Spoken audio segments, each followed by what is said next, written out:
So what do you call yourself? Welcome to the LaTangela Show. Hey. Hey, what can I do for you this fine day? This is your destiny. Hot, hot, hot. Right now. Welcome to the LaTangela Show.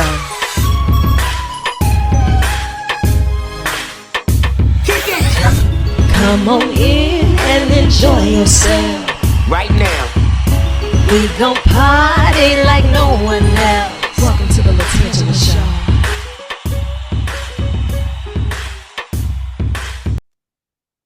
Good morning, sunshine. How are you? Good morning. Thank you. I'm doing well. You know, this is your first trip to the hot seat, but I don't want it to be your last. So we'll just agree right now that you'll come back because I have a lot of questions that need a lot of answers. Oh, absolutely. Thank you for having me. I do believe that you were my first captain. You know what I mean? So it's almost like, how did you know that this is something that you wanted to just take on as a career? I kind of read the bio. I saw that it said a doc rat, and I was like, wait a second, hold tight. But how do we go from this being a hobby to saying, I am just so in awe and so in love with this that here we are?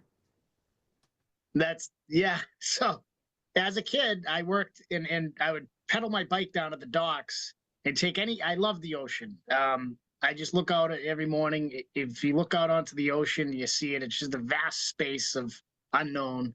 And when I was a kid, I work on the docks and I would just take a job, any job. It was whether it's dive under a boat and cut off a rope out of a propeller or work on a local charter boat, cutting fish, working for a fish buyer, Yeah. catching striped bass. I was just doing anything on the water as a kid. And harpooners, there was back then there was an elite group of fishermen that used spears to catch bluefin tuna.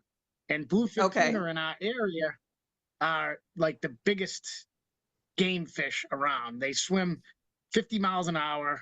They can grow up to 1,000 pounds. So tuna harpooners were always like a professional baseball player to me. So I always wanted to do it, and I worked hard, and I got on a harpoon boat any chance I could and learned the trade. Yeah. And here we are with Discovery Channel premiering on January 24th to give the rest of the world just a little behind the scenes coverage and inside scoop on harpoon hunters. You know, when you start talking about a fish that can grow up to 1,000 pounds, I'm from Louisiana. So if you say we got fish that size, I'm thinking fish fry by 3. But these are like some big game type situations. And each fish got a heavy cost to it too. So it's not like you're just out here for a hobby. Tell me a little bit about Yes. that because that Oh, is different. totally. So we have only 70 metric tons to catch, and the total allowable catch between United States, Canada, Mexico is 2,300 metric tons. So we have a real small portion of the quota, but our fish get the best price because by the way we do it, they don't suffer, and it's the best quality because when we hit them with the harpoon, we instantly like tase them and they die instantly. So there's no lactic acid buildup. And we only take one fish at a time, so it's sustainable. Okay. These schools of fish, they can be 50 to 100 in a single school, and they migrate in other parts of the country, world. These same school of fish will get netted. The whole thing will get netted, and they bounce off each other, and it really hurts the grade of the fish. So we get a lot of money Now for these our are the things fish. that we Yes. don't think about. You know, and as you ship these out and they go out across the world, you know, people will wonder, well, why is this price tag the way that it is? Because of the efforts that have gone into it that we don't know about beforehand. But you have to have the That's nerve right. of steel to look at those boats, to look at that water and say, I'm going after it. Like, what is that adrenaline rush like for you? Oh, it's definitely a lot. I mean, the thrill of you're basically on a it's dangerous. I'm 20 feet in front of the boat on a little basket. I'm not even strapped in, and I'm throwing a 10-foot pole at a freely swimming fish. I mean, what could go wrong? You're in the middle of the ocean too, so I mean, the it fish gets could be out crazy. here technically fighting for his life. And you know what I mean? And at that day, it's anybody's game. And you're playing a Yeah. dangerous game out here in this water. How do you select your team? Because they have to be just as passionate, and you can't be out here doing this by yourself, right? Yeah, no, I need a trusted wheelman because he's in charge of the electricity. So if he doesn't like me, he can electrocute me when I'm holding on to the pole, you know. Be good to him. So I make sure I buy him coffee in the morning. Um, Exactly. then I have a pilot. So my pilot takes off and he's flying over vast acres of open ocean looking for these fish. So his job is just as dangerous because if his engine quits, there's no way he's making it back to land and he's ditching. So we're always in communication to make sure we know where he is because that side of the job is dangerous as well. So it's really fun to watch, and I'm glad that Discovery and the Harpoon Hunters production team gets to witness this and really share this with America because it's very unique the way we do this. Yeah. Is there a certain season that you go out? What is the preparation like before you even get to that point? Yeah, so it starts in early May, April. We have to start preparing the boat because the fish show up um, June, the early mid June. The quota officially opens June 1st, so you got to be ready. June 1st, the boat has to be ready. The plane has to be ready. You have to have all your harpoons sharpened, and um, it could happen any day. I mean, the big thing about this fishery is that 70 metric tons fills up real quick. So there's about 20 or 30 guys that do this professionally. And if you're not catching, someone else is. So you really can't miss on any opportunity that you get. How do you manage the quality of it? You know, you may be out here, you see it, it is hard for you to be in this basket in all of this water with a helicopter above you and some guy that hopefully likes you enough not to let you get electrocuted and see this fish just swim by and say, this is the one. You know, like how Yeah. do you have an eye that's trained for that to where you know that this is going to be one that's, you know, a big game fish catch? So it's a lot of times you can't be picky. So you're going to take the chance you can. Bunches. One thing that's going to be amazing is the drone footage. You see these fish swimming along in different formations. Sometimes they're lined up like soldiers, and we call them soldiers, but they're all spread about 15 feet apart. And if the bunch is trailing a little bit to the left or right, we'll pick the one that's in back because he's not going to see us as quick. If you come up the wrong side of the bunch, the ones behind that one will see you, they'll see the boat, and then if he moves, they'll all move. Like when one gets scared, they all get scared and swim away. So it's an ambush, and you try to between the pilot, he's talking through a big microphone that's about 20 feet behind me, and I Mhm. hear what he sees. So like if he says, all right, we got a line of fish, there's 6 of them, he's walking me through what I'm about to see as I get right to that point where we're going to throw. So it's a team effort, and you all have to be in sync. And once you have your collection of fish, like what's the next step for them? Where do they go? I know you're not just keeping them on the boat. So where are we moving this big game fish to? Yeah, so we instantly we process the fish, put ice on them, and then that night they could be either going to Japan if the Japanese market is good at that point, or they're going to different fish houses throughout the country. Um, the biggest thing we want to see is this people to realize there's been a kind of perception that bluefin tuna aren't safe to eat because there's not a lot of them. Between the efforts of ICAT, the National Marine Fisheries, and the fishermen, our Atlantic quota has really rebounded. We see more fish now than we ever have. So if we can get Americans in sushi restaurants throughout the country picking locally caught bluefin that aren't imported from other countries, that helps us because that keeps the price where it should be. And they're not getting farm raised fish. Like I said earlier, these fish in these groups are highly migratory. So they don't just live near New England. They swim all the way across the ocean, and they can get netted. The whole thing can get netted. So, that's basically the show, and it's going to be really fun to watch. So enjoy Harpoon Hunters on January 24th at 9 Yeah, p.m. Friday night. that's right. 8 p.m. Central Standard Time. Show up early, show up hungry, bring some good snacks. And I look forward to getting you here in the hot seat in Louisiana real soon. And make sure you bring some of that fish with you, okay? That's right. Thank you.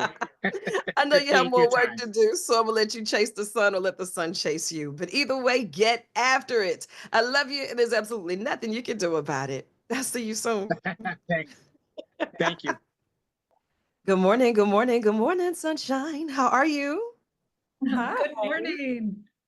Look, thank you both for taking time out of your schedule. I know that you have been extremely busy, and this is your first trip to the madhouse, but do not let it be your last, okay? Okay, deal. Now, look, I have a lot of questions that need answers. When we're talking about glitter and greed, the Lisa Frank story, let's just say that I was a part of that era where everything was definitely glitter, from the trapper keepers to the stickers to the pencils to the journals. If it was there, I needed it, especially for all of my school supplies, right? So when you start talking about the happiest and the most colorful and the most branded brand being tarnished in some sense of a way, you both are extremely talented in telling stories and bringing everything to light. How did you know that this was a project that the both of you collectively wanted to tackle? Great question. Like you, I grew up completely obsessed with Lisa Frank memorabilia, with Lisa Frank trapper keepers and stickers and notebooks and pencils, and had noticed that in recent years I wasn't seeing as much of the product. So there was a mystery there. What happened to this brand? It is, of course, still an active company, but it hasn't been as prevalent or present in popular culture as it was when we were growing up. I work for a company, I run a company called Maxine Productions. We started digging in our team and looking into what really happened at Lisa Frank Incorporated. And it doesn't take long before you learn, you read, there's a wonderful, interesting article called Inside the Rainbow Gulag that was written by Tracy Morrissey. And in that article, she interviews a number of former employees who had some fairly dark experiences while they were at Lisa Frank. After reading that article, we reached out to employees, former employees ourselves, and several of them said, I've been waiting for someone to call for years. Wow. At that point, you really know that you're onto something and that the nature of the story is probably layered and complicated and twisted in ways that you can't imagine. It Right. turns out that, in fact, the story was completely twisted, and our partners at Prime Video shared our enthusiasm for the subject matter. We realized we needed to work with an incredibly talented director. I've worked with Ariana LaPenne before and brought Ariana in, who Yeah. really, I think, hit it out of the park. Yeah, and this is a four-part docu-series. So when you start asking questions and people are just so ready to tell their story, now as the director, how do you know what parts you want to keep and what parts will end up on the cutting room floor? Because all of it has got to have like a tale behind it. Oh, that's a hard question. Do we Um, extend the docu-series? Is there more? oh, there's more. Yes. Uh, Yeah, at first you wonder, is there enough for four? And then you dig into it and you realize there's enough to keep going and going and going. As far as what ends up on the cutting room floor, I mean, it's an intricate and painstaking process where you consider everything. And there's so many amazing moments that I would have loved to have included and still want to release in some kind of like extras. yeah, Backstories of people, stories, just, amazing, crazy stories that happened at the office that, were too off on a tangent to include. But ultimately, it's about weaving the arc of a story that makes you feel like something is changing throughout the process of the storytelling mhm, and that you end somewhere different than you started. yeah. And being If that you want this to go is on still a an journey. active company, I know they weren't so thrilled when they had these heavy hitters such as yourself coming with ink and pens and pads and the cameras and action. How was that? We reached out to Lisa Frank herself on multiple occasions. We would have loved to have had her participate in the documentary. We feature her statement that she offered in response to our questions at the end of every episode. And of course, we Yeah, feature the accounts of so many who were and are so close to the company, including Lisa Frank's ex-husband and former business partner, one of her sons, and many, many, many former employees. yeah.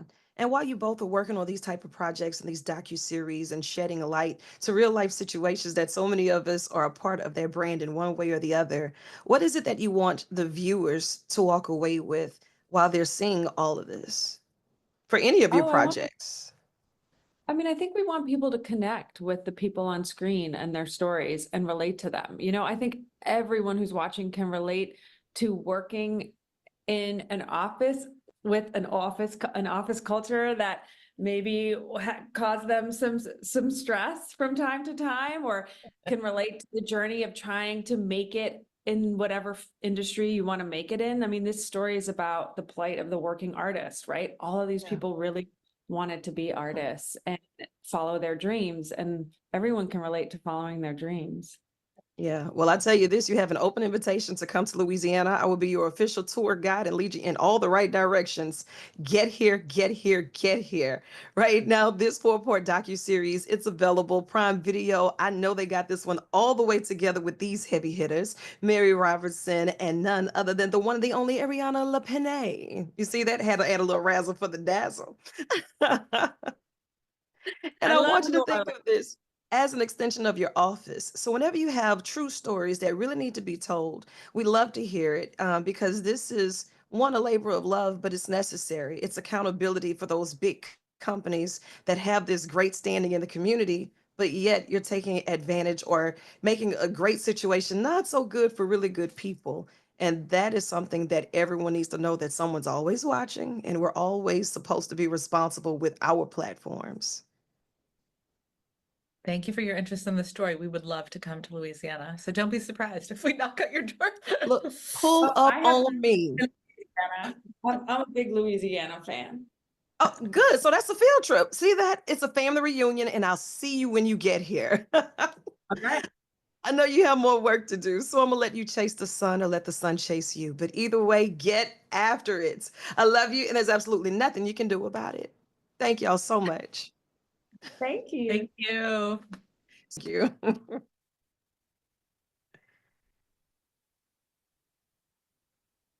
Good morning, sunshine. How are you?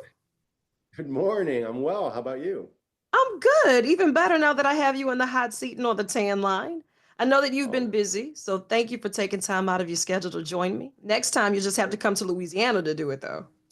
oh, I've been to Louisiana. I've done it. I've done some shows in New Orleans. I love it down there. Still have friends down there, so it's a great state, great city. I love it. Absolutely. Well, add me to the list. You have been busy and you are absolutely no stranger when it comes to the world of entertainment. You have touched so many different projects that have made such an impact. And here we are, January 17th, you're kicking it off with Henry Danger, the movie.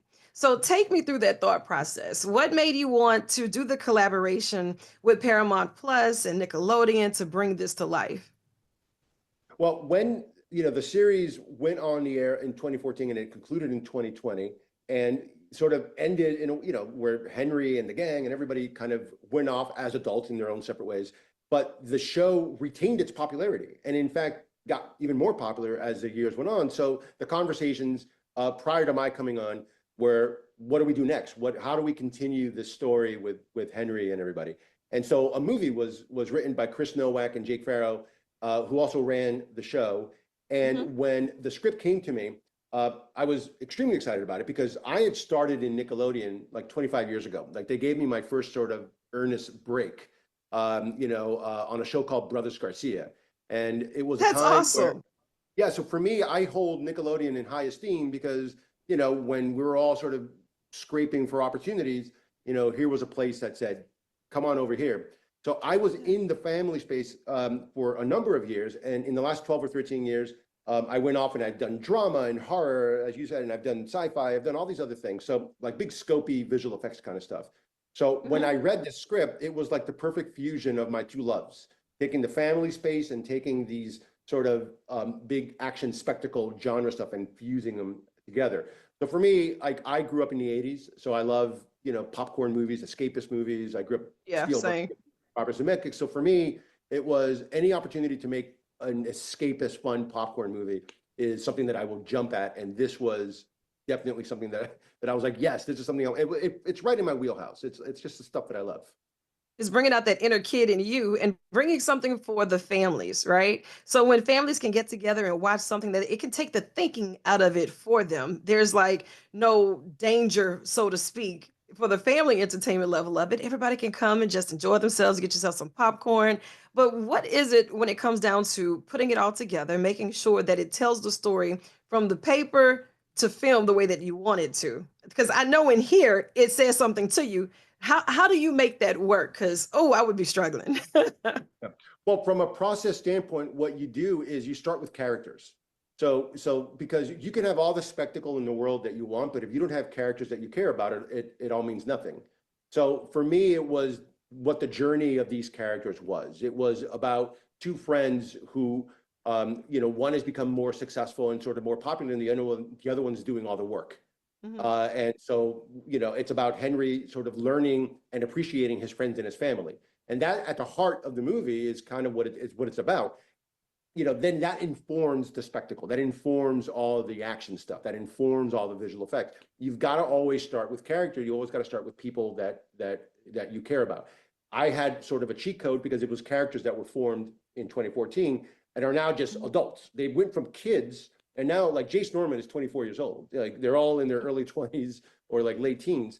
And then the other aspect of it is this super fan, and it's very timely nowadays where like right now, because of social media, kids have access to celebrities and have access to, Thanks. and so for us, it was finding this super fan, like this Kid Danger super fan, who then she's eager to fight crime with Kid Danger. And so she comes into possession of this device that can open up alternate realities. And she pulls Kid Danger into her world, but inadvertently, she's been writing all these she's such an obsessed fan with Kid Danger that she's writing all these fan fictions. And so she's got tons of stories in different settings. And so when she pulls Kid Danger into her world, instead of him coming into her world, the two of them get sucked into her fan fiction. And so what happens is, this is how Henry starts to appreciate his friends and his family. Because like George Bailey in It's a Wonderful Life, he starts the journey from story to story, and his friends and his family are alternate versions of his friends and family in each one of these stories. So in each one, he starts to realize how much they love him and how much they are sacrificing for him. So by the end of the movie, he goes on this discovery where it's like, oh my God, my friends and my family really love me and I appreciate them. But it took this 12-year-old kid to suck Kid Danger from his hubris up high and sort of, give him a little bit of humble pie. Look, that's real life in the best form of edutainment. You're entertaining us while educating us, giving us some life lessons that sometimes we miss because of the smoke and the mirrors, or even just getting stuck in the everyday rigmarole. And the older I get, the more I understand about this ripping and running, right? That's right. And then when you finally take some time to sit still, you see those storylines. And that's awesome that you're bringing it to the big screens for us, Paramount Plus and Nickelodeon. It's premiering January 17th. It's going to be available. It's almost one of those things to say, what's next? But we know it's just going to be next level of greatness. And this in itself is a full circle moment for you. So, hey, I'm here for it. Yeah, and I think for people who grew up on the show, what I call the OG fans, they're going to have a number. They're going to enjoy it. I made it for them. It's going to be something for the young kids, who have discovered the show in reruns on Paramount and on Nickelodeon. And it's also going to have something for us, as parents, because like as parents, we all just want to sit down with our kids and be able to watch something and enjoy it. So I was very, very deliberate in crafting a movie that had something for the young kids, had something for the OG fans, and had something for us as parents so that we can all enjoy it. Because we're making it, at the end of the day, even though it's based on a sitcom, we're making a superhero movie. So we wanted to have the elevated action scenes, the elevated, fun stuff. But again, like I said earlier, keep it with the heart, keep it with the story of friendship and family. Absolutely. And I want you to think of this as an extension of your office. So whenever you have things going on, you say, look, I need to jump in a hot seat on the tan line, or the next one that you're writing, Joe, don't go. I still have some practice to do, but I've been working on that. Okay. So just write me in. Joe, don't go. Did you feel that? Yes, no, kind I of did. sort of. I felt it. Oh, okay. That's all I ask of thee.